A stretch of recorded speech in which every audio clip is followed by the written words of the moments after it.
Hey guys, so I thought I'd go over the follow-up builder and the things that you can do to become just a ninja master at automating your follow-up. So these are the different default statuses in Pet Fenceology. And so open means that somebody has gotten a quote, whether it's over the phone or from your website. And these are the different set messages that are going to go out, right? Pending means that they want to schedule, but they haven't officially been scheduled yet. Scheduled means that they're on the books and there's a date and time for their actual install or appointment. Closed means that the job is actually done, and this is the sequence that's going to go out once their install or appointment is actually done. Declined means they decided not to go with you. Visit means they prefer an in-person quote. And then this is for the CRM jobber. You can also make a custom sequence, for whatever. I'm going to save that for another video because you can make some really cool custom sequences. But so for open, so this little blurb right here means that this particular message is a text message. So you turn that on by clicking that. And so what's going to go out is, hey, Mrs. Jones, thanks for considering Midwest Pet Containment to keep Fluffy safe. To see your quote, you can just click on the following to see it again. And so you obviously want to tailor this to your own company. So let's say you're Midwest Pet Containment.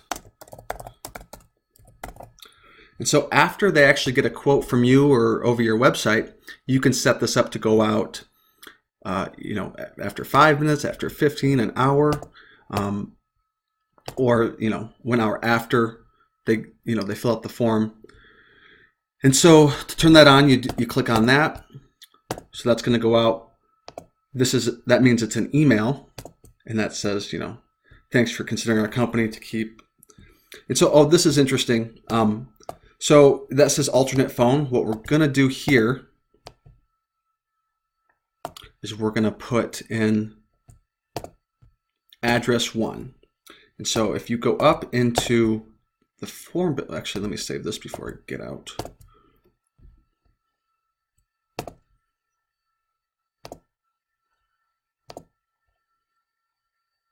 So if you go up into the form builder, we're going to call this dog name, and we're going to make this the default address. So that way, anyone who gets a quote over the phone, in person, or from your website, they have to give the dog's name and they have to give their address. So this is actually street address 1. So if I go back into the follow-up builder and I go to thanks for getting a quote, that actually is the dog's name. And including the dog's name in your follow-up is super important. The dog is only a step down from their kids, right? So you want to include the dog's name. Make sure they want to feel that you remember, that you care. That's important, and it's going to help you close a lot more sales. So that's the quote, or that's the text that goes out.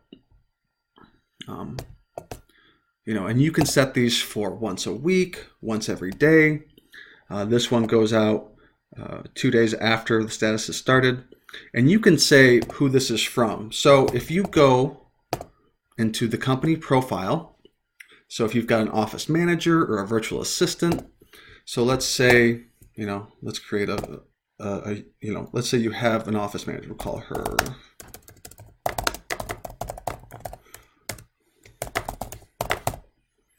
and we'll say mkg at petcontainment.com. And so you're going to give her all of these. This is everything that she can do, right?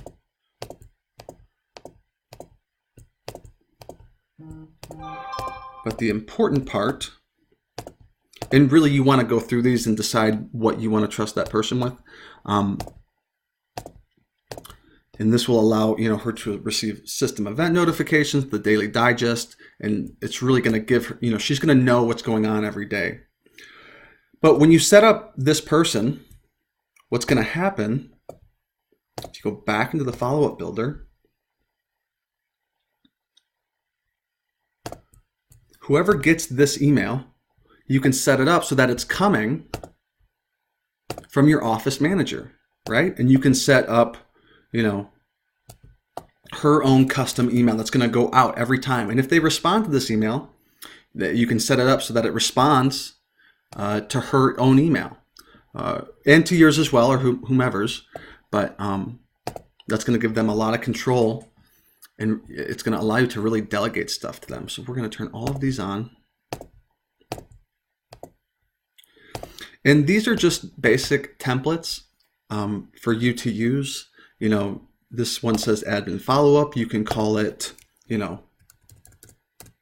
cold lead follow-up if you haven't actually heard anything from them.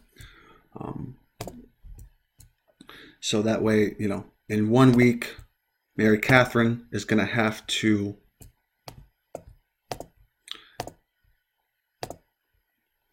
follow up with your prospect. It's going to say their first and last name. You can say their dog's name, which is address 1.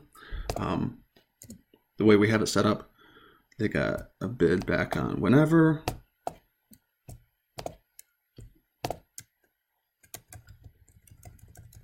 So that way, when she calls, just having the dog's name in there is super important, and you can put little details and stuff when you want. And then once the person's actually scheduled, we're going to go into here. I'm going to come back to that later. But once they're actually scheduled, that lead is going to get an email confirmation, right? And you turn that on here. And again, you can call this whatever you want. You call it install confirmation. Oops.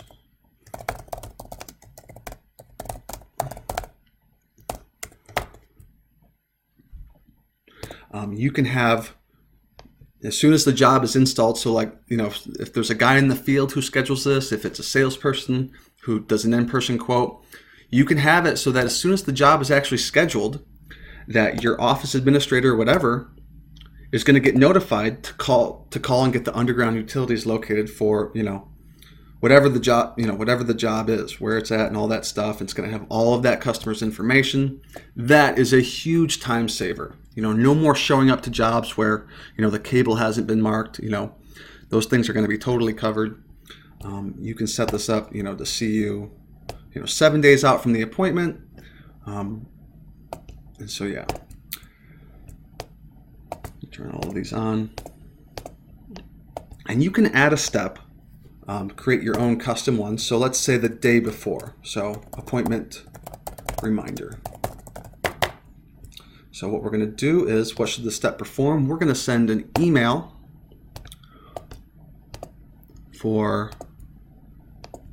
set a timer for 1 day before the job is scheduled. We're going to send this at 9:15. That's when most people are awake. We're going to send it to the actual customer. It's going to come from Mary Catherine. The subject line is going to be appointment reminder. And we're going to say, hey, first name, just wanted to send you a quick reminder of your install for, include the dog's name, tomorrow at, and then here you can put in, what is it? Tomorrow, the date, at, if the job is between 9 to 10, so they'll say 9 to 10.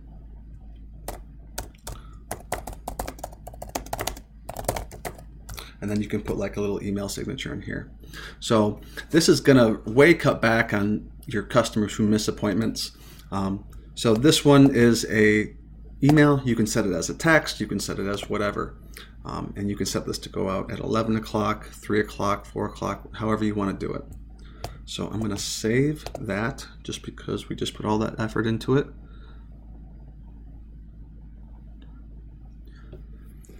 And then with closed, so these are really powerful. So this is the day after the job is done. So we want to turn that on. So this is an email at 10 a.m. that's going to go out. We're going to say it's from Mary Catherine. It's going to go with that contact. It says, thanks for having us out. Again, we want to go, thanks for choosing us to keep address 1, which is your dog's name. And so this is big, you know, and again, you can put the email signature in here. And so this is a thank you and a testimonial ask. You can do a referral ask. This is 3 days after.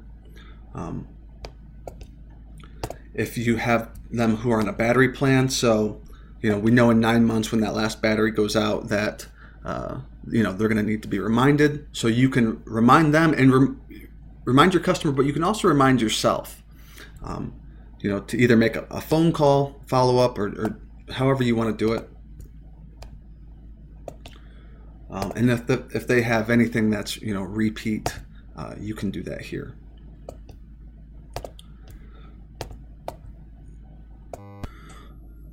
Also, you know, these are turned on. So that's your email, that's your text.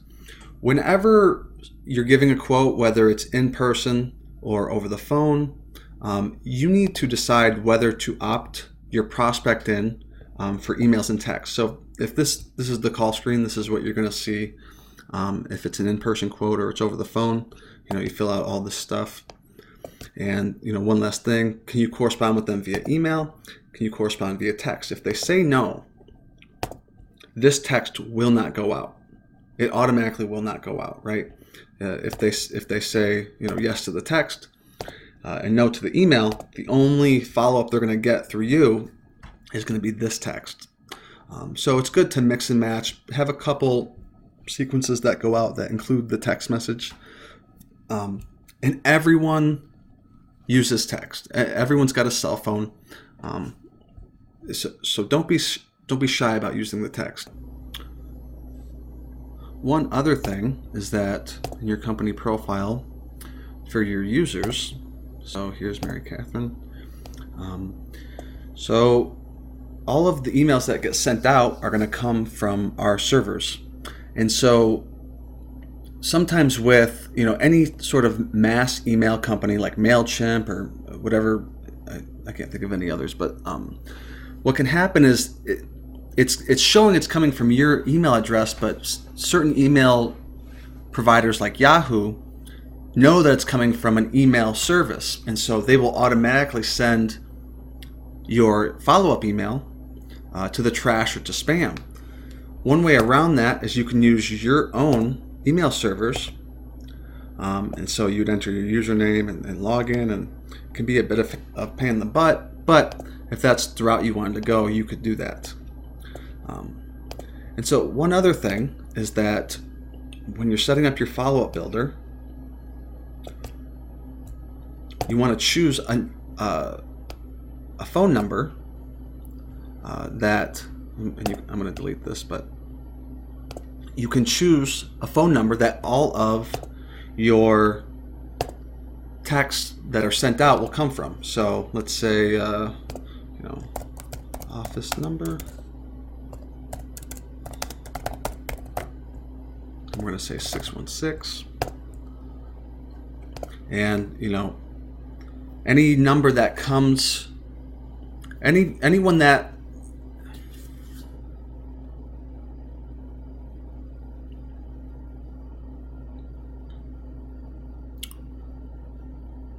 and so we're going to give you a number, but right here you need to enter so that anytime a customer or prospect responds to that text, you need to decide which number it's going to go to. So whether it's your own personal cell or an office manager or whatever. So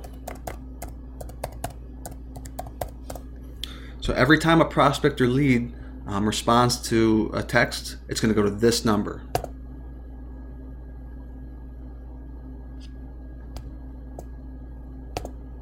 So there's the number that Petfenceology picked for you. Every prospect is going to, every time they get a text, they're going to get it from that number. When they reply, it's going to go to that number. And so you can add as many custom statuses in here or sequences in here. And there's so much more that you can do with this. This is just the basic stuff. Stay tuned for the next video. I'm going to talk about custom statuses and just all the cool things that you can automate. That's just going to make your life so much easier. So hopefully that was helpful.